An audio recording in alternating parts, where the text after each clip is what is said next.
Hi there, I'm Sarah, and I'm not the kind of person who usually shares their life stories.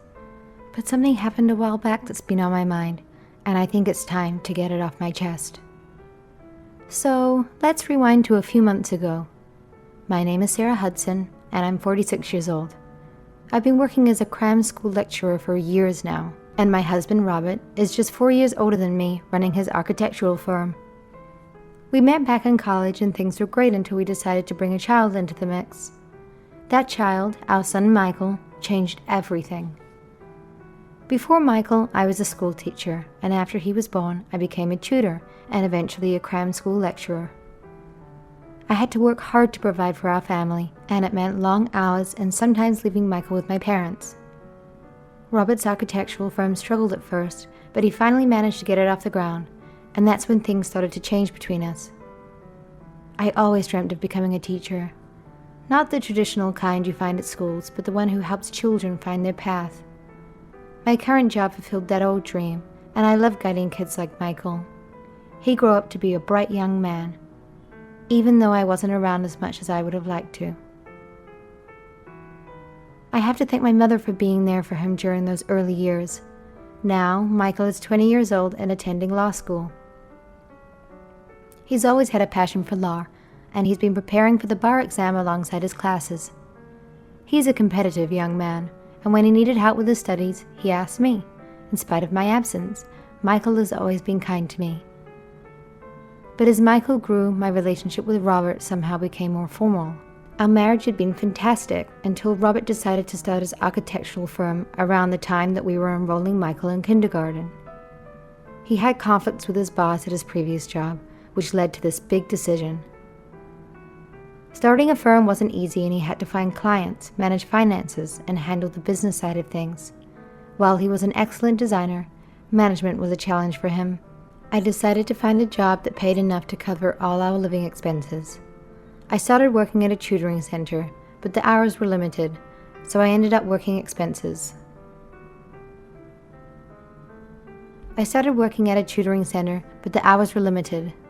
So I ended up working for a friend who ran prep school, and I fully committed to my job.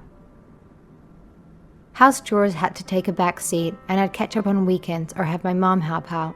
Now, I didn't expect Robert to help with chores. What I wanted for him was to get his newly started design firm on track. Maybe I seemed spiteful at times, but when I came home late from work, he used to make snide remarks, leaving Michael alone like that. "Such a good mom, huh?" Those words stung, but I was too exhausted to argue. Eventually, Robert stopped making those comments as his firm began to thrive. He worked long hours, often into the wee hours of the morning. "It's easier this way," Michael would say. "My son is the mature one." By the time he got to middle school, he could cook and take care of the house. The laundry was neatly folded, the house was clean, and I couldn't help but be proud of him. "Don't worry about it, Mom," he'd say. I enjoyed doing it. It's a good break for me. But our relationship with Robert started to deteriorate. It had been terrific before we had Michael, but now we seem like strangers in the same house. When Michael asked me about his studies, Robert's mood would darken. "I'm going to study in my room now," Michael would say, trying to avoid any confrontation. Robert would often get upset and complain about Michael's attitude. "What's with that attitude towards your father?" I'd brush it off, saying it was just a rebellious phase. The truth was, I wanted to tell him that Michael was the one who did most of the work. Robert didn't contribute to our living expenses or Michael's school fees. I was covering everything, and arguing with Robert seemed like a waste of time. Our lives had become so separate that we slept in separate rooms. When the three of us were home, we'd each be in our own rooms. We moved to a larger apartment, but the family's atmosphere turned cold. We still celebrated together when Michael got into law school. He had always wanted to attend. It was a proud moment for me, but Michael's response was different. He had always known what he wanted, and he worked hard to get there. He attended prep school, choosing to study on his own. "If I don't understand, I've got a good teacher at home," he'd say. "Why do I need to go out for it?" He'd take a mock exam to gauge his national level with saved money by not going to prep school. One day he suggested that we try a high-end Japanese restaurant. Michael thought it was a special day and said we had plenty of time to enjoy a multi-course meal. I was surprised when we arrived. It was a famous spot often featured on TV and in magazines. The lunch menu turned out to be quite affordable and I couldn't resist. As we were led down a long corridor to a private room for small parties, I couldn't help but feel a bit uneasy. We were enjoying our meal when we overheard a conversation from the room next to us. A man and a woman were talking about something that caught our attention. The man said, "Drinking from the afternoon is something, huh?" The woman replied, "Yeah, totally. It's rare for you." The man continued, "You're really happy today." The woman explained, "Of course. That annoying brat is finally an adult. I can divorce without paying child support, and then we can fully get married." Michael and I exchanged puzzled glances. "What were we hearing?" Michael called out. "Is this seat taken from outside the closed door?" A woman inside replied, What is it?" Before I could comprehend what was happening, Michael opened the door and walked in, introducing himself to the people inside. The woman was a bit startled but soon composed herself. She said, "Oh, she seemed to remember she had to come to sell insurance during a break, promising to meet with a staff member. Then this will be quick." "My name is Kate Smith. I've been seeing your husband for quite some time. Seriously, now that your son is an adult, I think it's time for a divorce." I couldn't believe what I was hearing. Michael had orchestrated this meeting, and it was turning into something I hadn't anticipated. Kate was confident and straightforward. "With your son being an adult, Naomi doesn't need child support from Michael anymore. However, she has the right to claim alimony from you too," the man with her added. "What if it's about the breakdown of the marriage?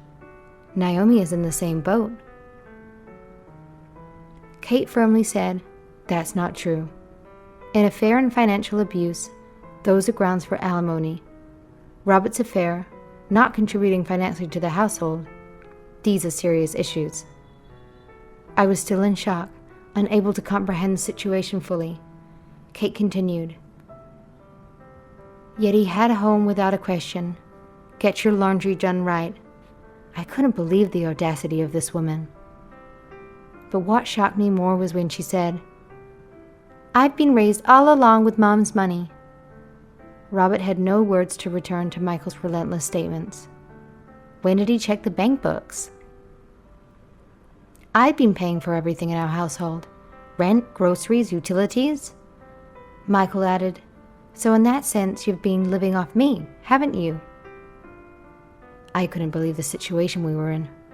Robert's face went through a series of changes from anger to shock to resignation. Kate explained that Naomi had the right to claim alimony and Robert had no choice but to listen. Finally, I gathered the courage to speak up. "Living off you? There's a horrible way to put it." Michael wasn't done. "That's how it's been? And hasn't it?" We were all stunned into silence as the reality of our situation sank in. Kate explained that Naomi had the right to claim alimony, and the lawyer, Mr. Young, assured me that he'd take care of everything. I nodded, not knowing how to react. Michael said, "Well then, Mom, we're done here with our meal and business. Let's go home." I was assured if it was okay to leave Robert behind, but Michael reassured me that he still had business to discuss with the two architects. The situation was spitting out of control and I was left bewildered. A man and a woman were brought over to talk to me. They gave me a slight bow and I didn't know how to handle it. Michael had taken charge and orchestrated everything. He explained that he had gotten interested in law during college and found a professor who advised him to show his enemy first. That's when he started investigating everything around his dad. The two architects had a conflict with Robert, and Michael had introduced them to Mr. Young. They wanted to deal a blow all at once. I was astonished at how much Michael had grown without me realizing it. Sometime after that, we moved into a slightly smaller place and our family situation changed. Robert faced more challenges as he lost important clients. He tried to borrow funds and went to see my parents. They reprimanded him for the recent turn of events, and my mother, who adored her grandson, was upset. Our family faced financial difficulties. My salary had decreased due to the alimony, and our relationship with Robert had become even more strained. I couldn't help but think maybe we should have divorced properly earlier. I had agreed with what Michael had said back then, but the situation had escalated beyond what I could have imagined. As the days passed, I couldn't shake the feeling that our lives had taken a dramatic turn. We were in a smaller apartment, struggling with financial issues, and I couldn't help but wonder how we had reached this point. The relationship with my husband had deteriorated, and our family was facing challenges we had never anticipated. I couldn't deny that the turn of events had been orchestrated by Michael. He had grown into a confident and capable young man, and I was both proud and amazed at his abilities. However, the consequences of his actions have left our family in disarray, and we weren't sure how we could navigate the future. The days that followed were marked by eerie silences in our household. Robert had become more and more withdrawn, which wasn't so surprising given the whirlwind of events that had unfolded. The sudden revelation of his affair and the financial dependence he had on me had hit him hard.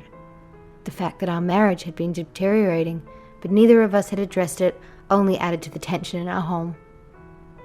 It felt like we were all living in separate worlds, sharing the same physical space, but emotionally distant from one another.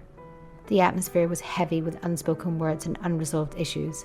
Robert's once bustling architectural firm had lost significant clients due to the scandal, and he struggled to find his footing. He had to deal with the consequences of his actions and the financial strain he had put our family in. I couldn't help but feel a mix of emotions. On one hand, I was relieved that the truth was out in the open and we could confront the problems that had been festering for years.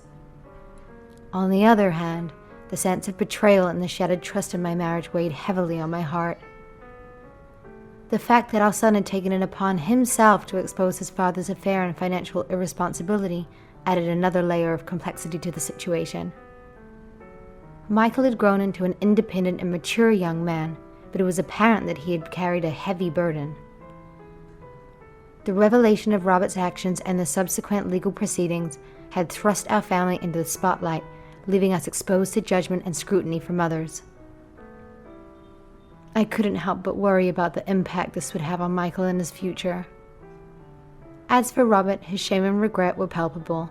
He had gone from being a successful architect to a man struggling to salvage his reputation in business. It was clear that he had not anticipated the consequences of his actions, and had left him in a state of despair. Our marriage, which has once been filled with love and dreams, has crumbled, and I'd wonder if there was any hope of rebuilding what was lost. In the midst of the turmoil, I found a solace in the support of my family and friends. It stood by me during this challenging time, offering a shoulder to lean on and words of encouragement. It was a reminder that I wasn't alone in this journey, and that there were people who cared about my well-being, and that of my son.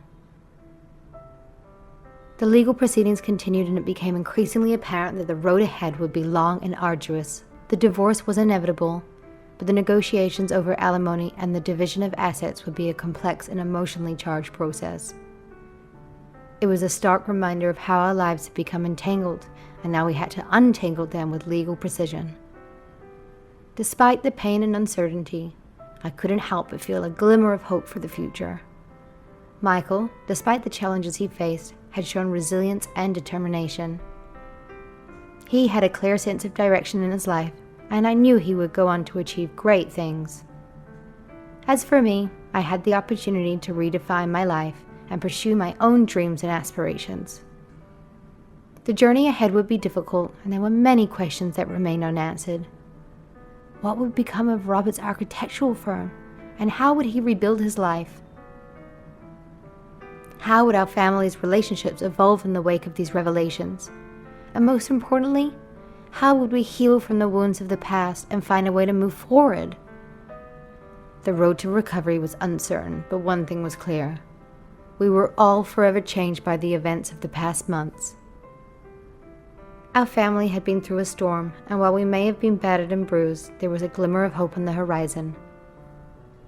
As we faced the challenges of the present and the uncertainty of the future, one thing remained constant: the love and bond that tied us together, even in the midst of turmoil.